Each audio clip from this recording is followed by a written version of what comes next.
በስመ አብ ወወልድ ወመንፈስ ቅዱስ አሐዱ አምላክ አሜን። እንኳን ለአባታችን ለአቡነ አረጋዊ ዓመታዊ ክብረ በዓል በሰላም አደረሳችሁ አደረሰን። በዚህች ዕለት ታስበው የሚውሉ ቅዱሳን ረድኤት በረከታቸው እንዲሁም ምልጃ ጠብቆታቸው ከሁላችን ጋር ይሁን። እግዚአብሔር አምላካችንም በእነርሱ ልመና በእነርሱ ምልጃ እንዲሁም በእነርሱ ጸሎት ይማረን። ለሀገራችን ለኢትዮጵያ ሰላሙን፣ ፍቅሩን፣ አንድነቱን ይላክልን። ከሀገር ውጭ የተሰደዱት ወንድሞቻችንን በሰላም ወደ ሀገራቸው ይመልስልን ለዘላለሙ አሜን። እንደሚታወቀው ይህ ስንክሳር ዘተዋሕዶ የተሰኘ መንፈሳዊ ሚዲያ ዕለት ተዕለት የቅዱሳንን ታሪክ፣ ገድል፣ ሃይማኖተ አበው፣ ስንክሳር፣ ተአምረ ማርያም፣ ተአምረ ኢየሱስ እንዲሁም ሌሎች መንፈሳዊ ይዘት ያላቸውን መጻሕፍቶችን በትረካ መልክ እንደሚያቀርብ ይታወቃል። ስለሆነም ለዚህ ሚዲያ አዲስ የሆናችሁ እግዚአብሔር ቤተሰቦች ይህን መንፈሳዊ አገልግሎት ላይክ፣ ሼር፣ ሳብስክራይብ እያደረጋችሁ እንድታበረታቱኝ በፍቅር እየጠየቁ ከዚህ በማስቀጠል ጥር 14 ቀን የሚነበበውን ስንክሳር ነግራችኋለሁ። አንድ አምላክ በሆነ በአብ በወልድ በመንፈስ ቅዱስ ስም ጥር 14 በዚች ቀን ቀምዋህ ከሚባል አገር ሰዎች የከበረችና የተመረጠች ምህራኤል በሰማዕትነት አረፈች። የዚች ቅድስት ወላጆቿ እግዚአብሔርን የሚያመልኩ ክርስቲያኖች ናቸው። አባቷም ስሙ ዮሐንስ የሚባል ቄስ ነው። እናቷም ኢላሪያ የምትባል ደግ ናት። ነገር ግን ልጅ ስላልነበራቸው ስለዚህ እያዘኑ ወደ እግዚአብሔር ይለምኑ ነበር። ከብዙ ዘመንም በኋላ ይህችን የከበረች የተቀደሰች ልጅ ተሰጣቸው። ስሟንም ምህራኤል ብለው ጠሯት። 12 ዓመት በሆናት ጊዜ በላይዋ ባደረ በመንፈስ ቅዱስ ስጦታ ድንቆች ታምራቶችን በመስራት ጀመረች። ከዚህም በኋላ ከሃዲው ንጉሥ ዲዮቅልጣኖስ በተነሳ ጊዜ ወደ ባህር ዳርቻ ወጣች። መርከቡንም አግኝታ በላይዋ ተሳፈረች። ለሰማዕትነት ከሚሄዱት ጋር በመሆን ወደ እንጽና ከተማ በደረሰች ጊዜ ስሙ ፍልፍልያኖስ በሚባል መኮንን ፊት ቆመች።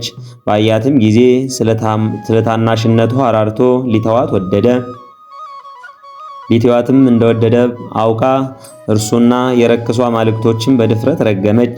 ስለዚህም መኮንኑ ተቆጥቶ ጽኑ የሆነ ስቃይ አሰቃያት።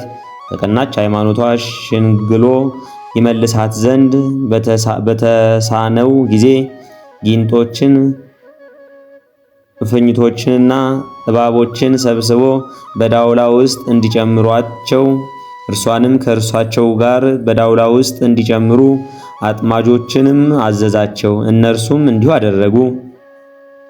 ያን ጊዜ የእግዚአብሔር መልአክ ተገለጸላትና ከጌታችን ዘንድ የተሰጣትን ቃል ኪዳን አስረከባት። ከዚህም በኋላ ነፍሷን አሳለፈች። የምስክርነትንም አክሊል ተቀበለች።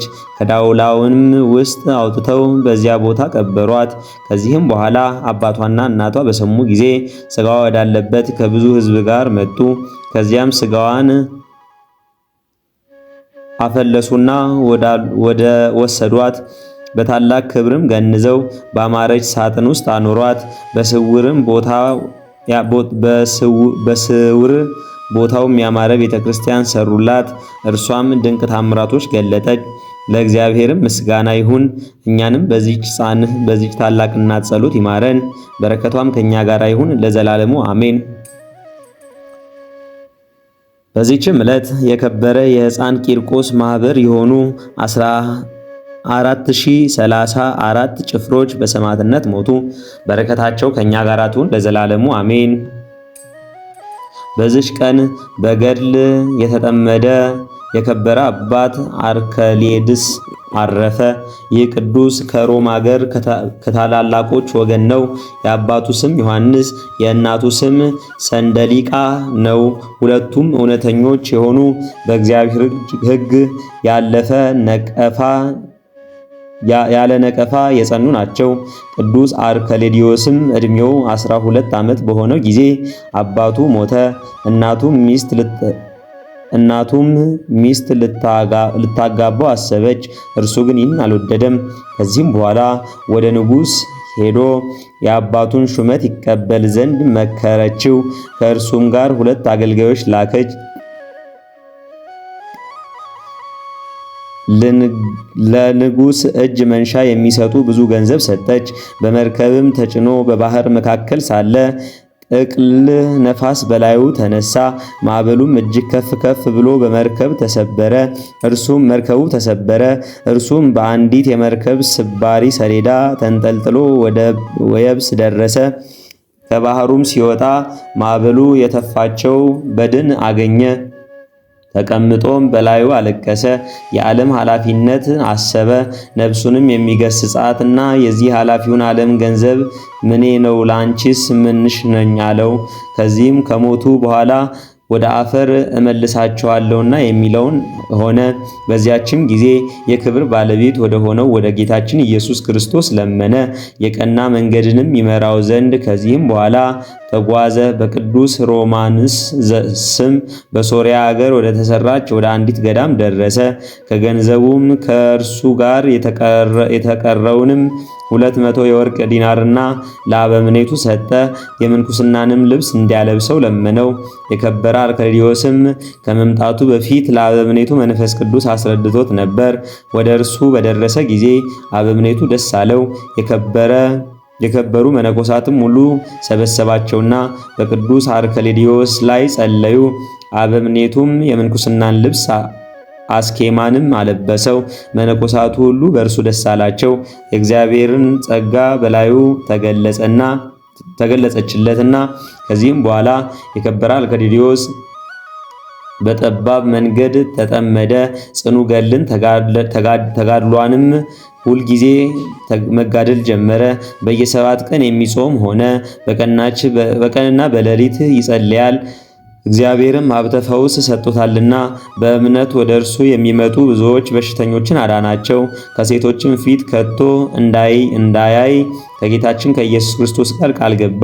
ከእናቱ ዘንድ 12 ዓመት ያህል ወሬው መስማት በዘገየ ጊዜ በእርሱም የሆነውን አላወቀችም። የሞተ መስሏታልና እጅግ አዘነች። ከዚህም በኋላ የእንግዶችና የመጻተኞች መቀበያ የሚሆን ቤት ሰራች። መንገደኞች እንዲያድሩበት አደረገች። በአንዲት ዕለት የብፁዕ አርክሌዎስ ዜና ሲናገሩ መንገደኞች ሰማቻቸው። እነርሱም ቅድስናውን፣ ተጋድሎውን፣ ምልክቶችን፣ የመልኩንም ደምግባት ሰምታ ልጇ እንደሆነ አወቀች። ዳግመኛ መንገደኞችን ጠየቀቻቸው። ስራው ሁሉ ነገሯት። እርሱም ሕያው እንደሆነ ተረዳች። በዚያን ጊዜ ተነስታ ወደ ከበረ ሮማኖስ ገዳም ሄደች። ወደ ልጇም ወደ አርክሌዎስ እንዲህ ብላ ላከች። እነሆ ፊትን አይ ዘንድ ወድጄ እኔ እናት መጥቻለሁ። እርሱም ከቶ የሴቶችን ፊት እንዳላይ ከክብር ባለቤት ከጌታዬ ከኢየሱስ ክርስቶስ ጋር ቃል ገብቻለሁና ቃል ኪዳኔን ማፍረስ አልችልም ብሎ መልሶ ወደ እርሷ ላከ። ዳግመኛ ፊትህን ካላሳየኸኝ እኔ ወደ ዱር እሄዳለሁ፣ አራዊትም ይበሉኛል ብላ ወደ እርሱ ላከች። የከበረ አርክሌዎስም እርሷ እንደምትተወው እርሱም ለእግዚአብሔር የገባውን ቃል ኪዳን ማፍረስ እንደማይቻለው ባወቀ ጊዜ ነፍሱን እንዲወስዳት ወደ ጌታችን ለመነ። ከዚህም በኋላ የበሩ ጠባቂዎች ወደ እኔ ትገባ ዘንድ እናቴን ተዋት አለ። በገባችም ጊዜ ሙቶ አገኘችው። በታላቅ ድምፅ በመጮህም አለቀሰች። ነፍሷንም ይወስድ ዘንድ ወደ እግዚአብሔር ለመነች። ልመናዋንም ተቀብሎ ነፍሷን ወሰደ። ከዚህም በኋላ ስጋዋን ከልጇ ስጋ ጋር ለይተው ለብቻዋ ሊቀብሩ ወደዱ። ከከበረ አርክሌዎስም በድኑ የእናቴን ስጋ ከስጋዬ አትለዩ፣ በሕይወቷ ሳለች ታየኝ ዘንድ ልቧን ደስ አላሰኘሁምና የሚል ቃል ወጣ። ይህንንም ቃል በሰሙ ጊዜ እጅግ አደነቁ፣ እግዚአብሔርንም አመሰገኑ። ሁለቱንም በአንድ መቃብር ውስጥ ቀበሯቸው። ጌታችንም ለበሽተኞች ታላቅ ፈውስ ከስጋቸው ገለጠ። ለእግዚአብሔር ምስጋና ይሁን።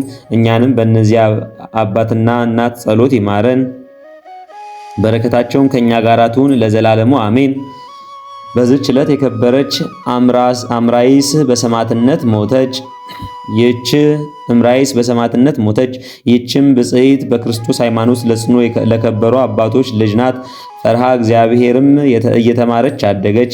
በአንዲትም ዕለት ውሃ ልትቀዳ ወደ ወንዝ ስትወርድ ስለ ክርስቶስ የታሰሩ እስረኞችን አየች። እርሱም ጳጳሳት፣ ቀሳውስትና ዲያቆናት ናቸው። ከእርሳቸውም ጋር ስሟ ይጽፍ ዘንድ መዝጋቢውን ለመነችው።